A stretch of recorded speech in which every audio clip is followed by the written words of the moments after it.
اسلام کی بھی اور اس کائنات کی بھی ہسٹری کا اگر موسٹ امپورٹنٹ ڈے اگر کوئی ہے وہ 10 محرم کا دن ہے. یعنی عاشورے کے دن اتنے واقعات ہوئے ہیں. آپ قرآن پاک کا مطالعہ کریں, آپ انبیاء کی ہسٹری پڑھیں, تو بہت سارے وہ واقعات جو شاید اس پوری دنیا کے لیے ٹرننگ پوائنٹ تھے, مگر وہ واقعات کس دن اللہ تبارک و تعالیٰ کی رضا سے ہوئے, وہ 10 محرم کا دن تھا. فار ایگزامپل, حضرت آدم علیہ السلام کی جو ولادت ہوئی, وہ یعنی جو پیدائش کی گئی, آپ کو بنایا گیا, تخلیق کی گئی, یہ 10 محرم کا دن تھا. اٹ مینز جہاں سے ہیومینٹی اسٹارٹ ہوتی ہے, ہم آدمی کیوں ہیں؟ حضرت آدم کی اولاد سے ہیں, تو حضرت آدم کو ہی 10 محرم کو بنایا گیا. اسٹارٹ آف آپ یہ کہہ سکتے ہیں کہ انسانیت کی جو ابتدا ہو رہی ہے, تخلیق آدم جو ہوتی ہے وہ 10 محرم کو ہوتی ہے.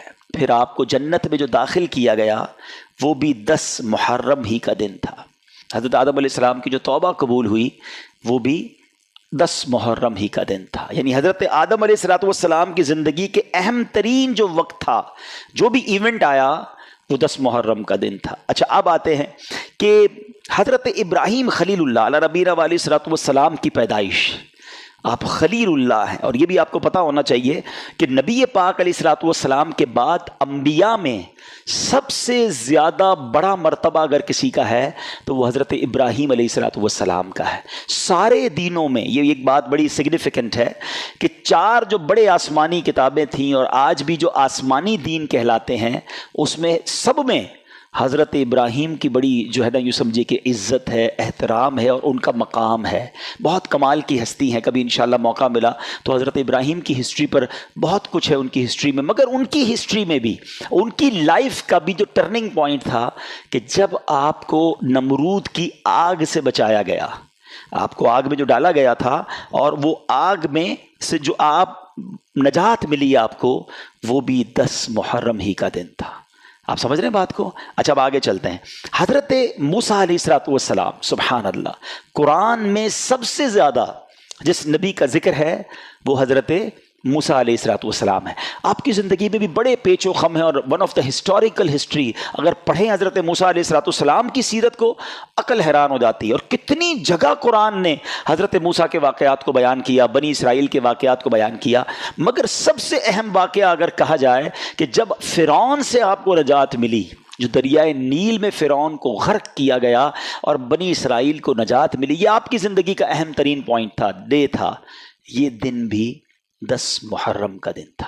آپ انڈرسٹینڈ کیجئے کہ ہسٹری میں جب بھی کوئی بڑا ایونٹ ہوا اور مسلمانوں کے لیے کوئی بڑی اہم بات ہوئی, تو اللہ نے گویا 10 محرم کے دن کو منتخب فرمایا. اس کی مشیت ہے. اور آگے چلتے ہیں.